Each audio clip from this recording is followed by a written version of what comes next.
कमरा खामोश है, इतना खामोश कि तुम्हें अपनी धड़कनें दीवारों से टकराकर लौटती हुई सुनाई दे रही। तुम्हारा फोन मेज पर एक काले पत्थर की तरह पड़ा ढा है, बेजान, चुप। तुम उसे घूर रहे हो, जैसे अपनी आंखों की शक्ति से उसे बजा दोगे, लेकिन कुछ नहीं होता। ये खामोशी अब सिर्फ खामोशी नहीं रही, ये एक मौजूदगी बन गई है, एक भारी ठंड। तुम सोचते हो, क्या मैंने कुछ गलत कह दिया? तुम अपनी यादों के गलियारों में भटकते हो, हर शब्द, हर लम्हे को टटोलते हो। तुम पुरानी चैट्स को बार बार पढ़ते हो, उन हंसते हुए इमोजीज में, उन वादों में कोई सुराग खोजते हो, कोई ऐसी वजह जो इस सन्नाटे को सही ठहरा सके।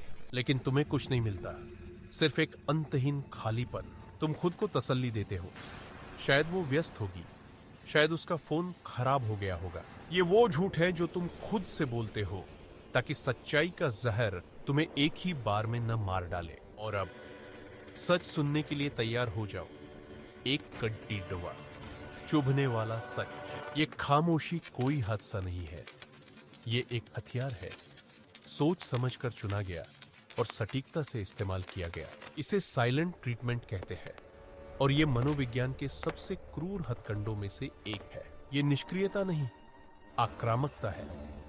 ये तुम्हें सजा देने का, तुम्हें तुम्हारी जगह दिखाने का एक तरीका है। जब वो तुमसे बात करती थी, तुम्हें अटेंशन देती थी, तो तुम्हारा दिमाग डोपामाइन रिलीज करता था, तुम्हें अच्छा लगता था। और अब उसने वो नशा तुमसे छीन लिया है, जानबूझकर।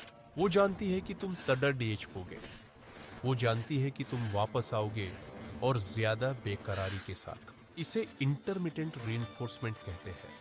तुम्हें कभी कभी इनाम देना, ताकि तुम हमेशा उम्मीद में रहो। ये तुम्हें कंट्रोल करने का सबसे असरदार तरीका है। वो तुम्हारी भावनाओं के साथ जुआ खेल रही है, और इस खेल में हमेशा कसीनो ही जीतता है। अब सबसे जरूरी सवाल पर आते हैं। जब वो इस खामोशी को तोड़ देगी, और यकीन मानो वो तोड़ देगी, तो क्यों? क्या इसलिए कि वो तुम्हें मिस करती है? नहीं, यही वो काला सच है जिसे तुम मानने से इनकार करते हो। वो तुम्हें मिस नहीं करती, वो उस एहसास को मिस करती है जो उसे तुम्हारी वजह से मिलता था। तुम्हारे दिए हुए अटेंशन के कंट्रोल को मिस करती है। उसे वो शक्ति याद आती है जो तुम्हारे एक मैसेज का घंटों तक इंतजार करवाने में थी। वो शक्ति जो तुम्हारे मूड को एक शब्द से बना या बिगाड़ दाच सकती थी। तुम उसके लिए एक इंसान नहीं, एक आईना थे। एक ऐसा आईना जिसमें वो खुद को ताकतवर, जरूरी और आकर्षक देख सकती थी। और जब तुम खामोशी में डूब रहे थे, वो सिर्फ ये इंतजार कर रही थी कि उसका कंट्रोल का मीटर कब खतरे के निशान तक पहुंचेगा। जब उसे लगेगा कि वो तुम्हें खो रही है, कि उसका नशा खत्म हो रहा है, तब वो वापस आएगी। लेकिन वो माफी मांगने नहीं आएगी, वो भव्य इशारे करने नहीं आएगी। वो एक छोटा सा सिग्नल देगी, एक हाय, तुम्हारी किसी पुरानी फोटो पर एक लाइक, एक आधी अधूरी कहानी जिसका कोई सिर पैर नहीं होगा। बस इतना कि तुम्हारी उम्मीद की मशीन फिर से चालू हो जाए। बस इतना कि कंट्रोल का मीटर फिर से ऊपर छराने लगे। और तुम उस छोटे से सिग्नल को एक दावत समझ लोगे। तुम उस रेगिस्तान में उस एक बूंद को झरना मान लोगे। तुम उसके बहाने बनाओगे, देखो वो मुझे मिस तो करती है, बस कह नहीं पाती। ये साइकिल तब तक चलती रहेगी जब तक तुम इसे तोड़ ढाने का फैसला नहीं करते। तो तुम क्या करते हो? तुम इस खेल को कैसे खत्म करते हो? जवाब उसकी खामोशी में नहीं, तुम्हारी अपनी आवाज में है। पहला कदम, सच्चाई को स्वीकार करो। वो तुम्हें मिस नहीं करती, वो कंट्रोल को मिस करती है।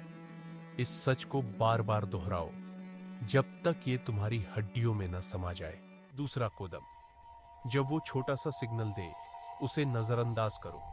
उस हाई का जवाब मत दो, उस लाइक को एक्नॉलेज मत करो। तुम उसके दे टुकड़ों पर जीने वाले नहीं हो, तुम एक दावत के हकदार हो। तीसरा और सबसे जरूरी कदम, उस खालीपन को भरो, लेकिन उससे नहीं, खुद से। वो अटेंशन जो तुम उसे दे रहे थे, अब खुद को दो, अपनी हॉबीज को, अपने दोस्तों को, अपने सपनों को। धीरे धीरे तुम देखोगे कि उसकी खामोशी अब तुम्हें परेशान नहीं करती। वो अब सजा नहीं, एक तोहफा लगने लगेगी। ये वो शांति है जो उसने तुम्हें नहीं दी, बल्कि तुमने खुद कमाई है। याद रखो, असली शक्ति किसी को अपनी तरफ खींचने में नहीं है। असली शक्ति ये जानने में है कि तुम किसी के बिना भी पूरे हो। उसकी खामोशी का जवाब तुम्हारी चीखें नहीं, तुम्हारी अपनी खामोश मजबूत मुस्कान है।